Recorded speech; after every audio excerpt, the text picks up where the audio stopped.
Muito bem. Eu queria que você, por favor, leia novamente os versos. Sim. Então, versos 41 e 42. Colocando-o na posição de amigo, sem sequer conhecer suas glórias, dirigi-me a você com as seguintes palavras imprudentes: ó Krishna, ó Yadava, ó meu amigo, por favor, perdoe tudo que eu possa ter feito por loucura ou por amor.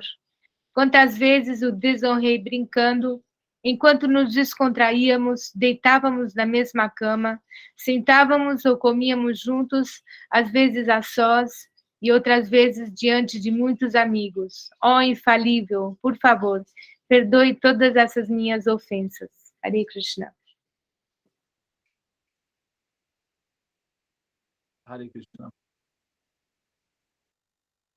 Om Namo Bhagavate Vasudevaya. Om Namo Bhagavate Vasudevaya. Om Namo Vasudevaya. Ofereço minhas respeitosas reverências à substância substancial divina Vasudeva, a suprema personalidade de Deus. Hare Krishna, Krishna Krishna, Hare Hare, Hare Rama, Rama Rama, Hare Hare. Bom, primeiramente gostaria de agradecer ao Bhaktachandra, não é, que cantou para a gente aí a exaltação à trindade védica, né? Os Vedas apresentam a trindade de manutenção do chamado, né, do nosso mundo material, é formado por Vishnu, Shiva e Brahma, é a trindade védica. Então, esses mantras glorificam a trindade védica, Vishnu, Shiva e Brahma. O criador, o mantenedor e o destruidor, né, do mundo. Chama-se Tamas Shiva.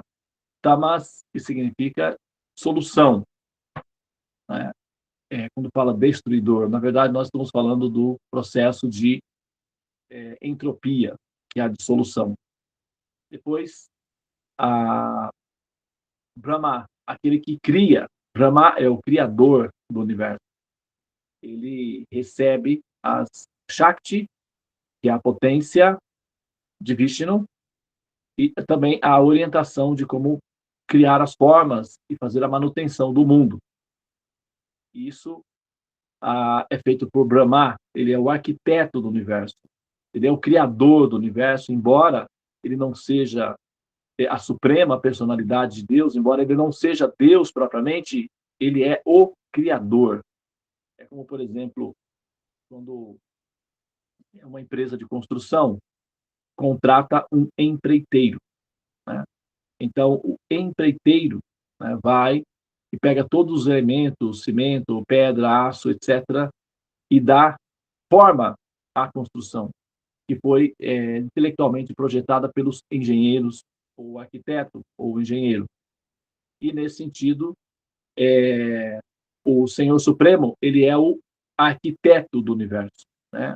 Ele é, então, o intelectual, ele cria mentalmente o universo, ele dá a estrutura do conceito de universo e também oferece os materiais que vão ser utilizados para esse propósito. O material chama-se Mahatattva, que significa a grande verdade.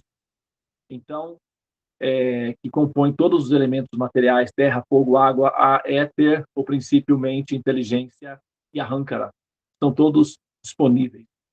Então, Brahma, que é o primeiro ser gerado a partir de Vishnu, recebe a incumbência ou a função, a missão de gerar as formas, dar forma à estrutura, que foi, então, previamente projetada na mente do Criador, o Senhor Supremo.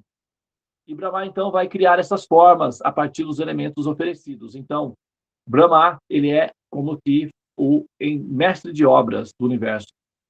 E o Senhor Vishnu é o criador da obra. Então, eles, juntamente com esse processo das formas, as almas, então, assumem essas formas e passam a coexistir dentro do ambiente. Tá? E o senhor Shiva, o princípio Shiva, gradualmente produz a entropia, que é a reciclagem do universo. Então, nós temos aí Tamas, Shiva, Rajas, Brahma, Sattva, Vishnu. Tamas, Rajas, Sattva, os 3 modos da natureza material são expressos a partir dessas 3 personalidades, então, interagindo, dão estrutura a tudo que nós vemos, ouvimos ou tocamos dentro do processo da didática, que é a simulação em que nós estamos e tudo aquilo que nós aprendemos enquanto vivemos. Tá? Só para aproveitar aí para fazer essa menção, né, que eu achei pertinente. O Arjuna, nos versos, ele está nessa situação, nesse momento, como ele já identificou o Absoluto, o Senhor Supremo, Krishna. Até então, Krishna, a Yoga Maya é uma potência de Krishna, é uma potência de Vishnu. Yoga significa Yoga significa unir-se ao Supremo. Mas existem 2 yogas. Uma chama-se Yoga Maya, a outra chama-se Mahamaya. A Mahamaya que envolve a ignorância. Tá? Então, as almas condicionadas, elas estão sob a jurisdição da Mahamaya, que significa justamente a ignorância de existir.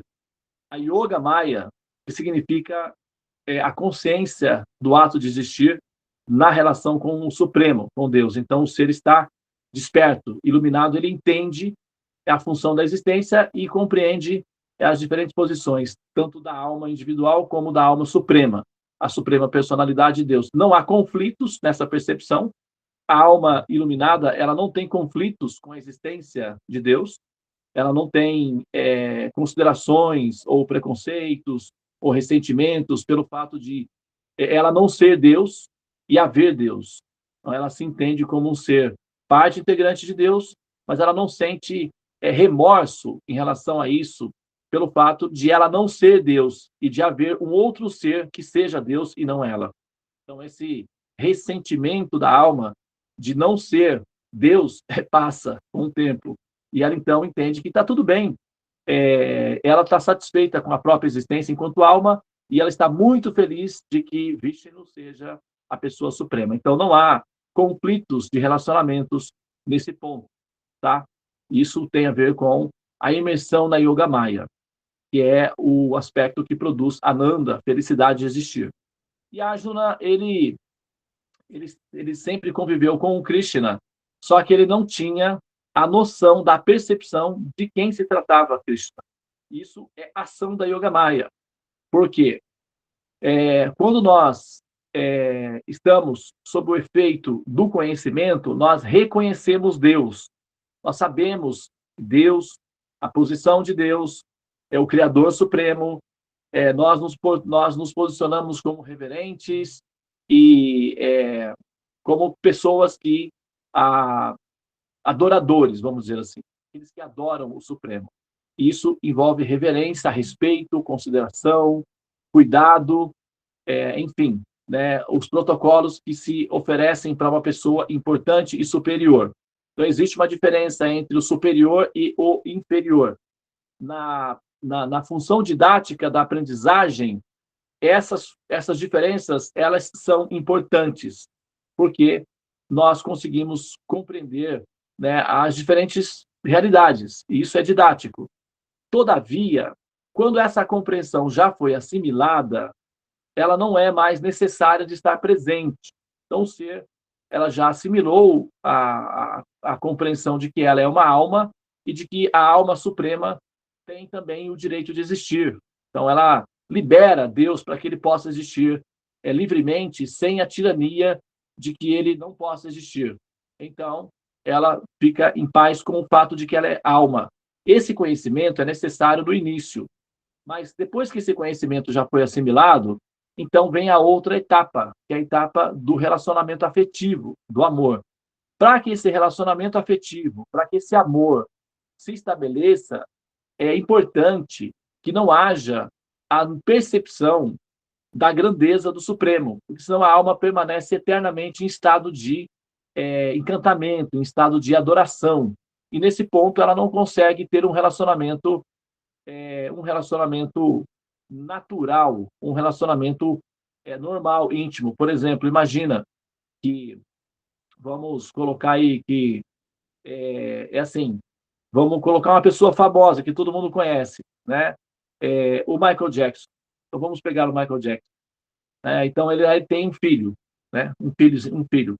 Esse filho, essa criança, como ela ignora a importância do Michael Jackson, como ela ignora, né, a relevância que ele tem, essa criança vai conseguir simplesmente olhar para ele como simplesmente o papai e vai atuar dessa maneira completamente ignorante da relevância e importância que ele tem. E é isso que permite o relacionamento de amor.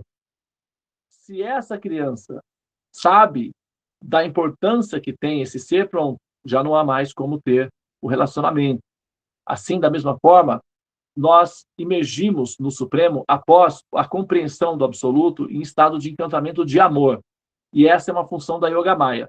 Nesse caso, como Arjuna reconheceu o Supremo, então ele fica constrangido de ter sido um amigo, de ter se comportado normalmente, né? Você vê que ele comia junto, andava junto, conversava junto, se divertiam juntos, sem saber de quem se tratava a pessoa. Agora que ele sabe, ele está pensando assim, nossa, o que eu fiz? Você me perdoa? Que excesso de intimidade, como é que eu não percebi isso? Imagina agora, todo mundo sabendo que você é o Supremo e eu ali pagando o mico. Perdão. Ele fica assim. Mas isso foi porque a Yoga Maya tirou a potência dela, a influência dela sobre ele. Então, como a Yoga Maya retirou a influência dela sobre ele, ele passou a reconhecer quem é o absoluto. Da mesma forma, a Mahamaya, a influência da Mahamaya também faz com que nós não reconheçamos Krishna ou Vishnu. E isso nós nos mantemos na ignorância. Mas a diferença é que a ignorância da Mahamaya produz ansiedades, no sentido de que a gente tem que ficar renascendo. Isso é um problema. Então, essa cobertura da ilusão de Mahamaya não é muito boa, não. Por isso que a gente, né, nós nos colocamos na posição e o nosso pedido é para que ela retire-se, ou retire a sua influência, para que nós possamos, primeiramente, reconhecer a natureza da existência do Supremo.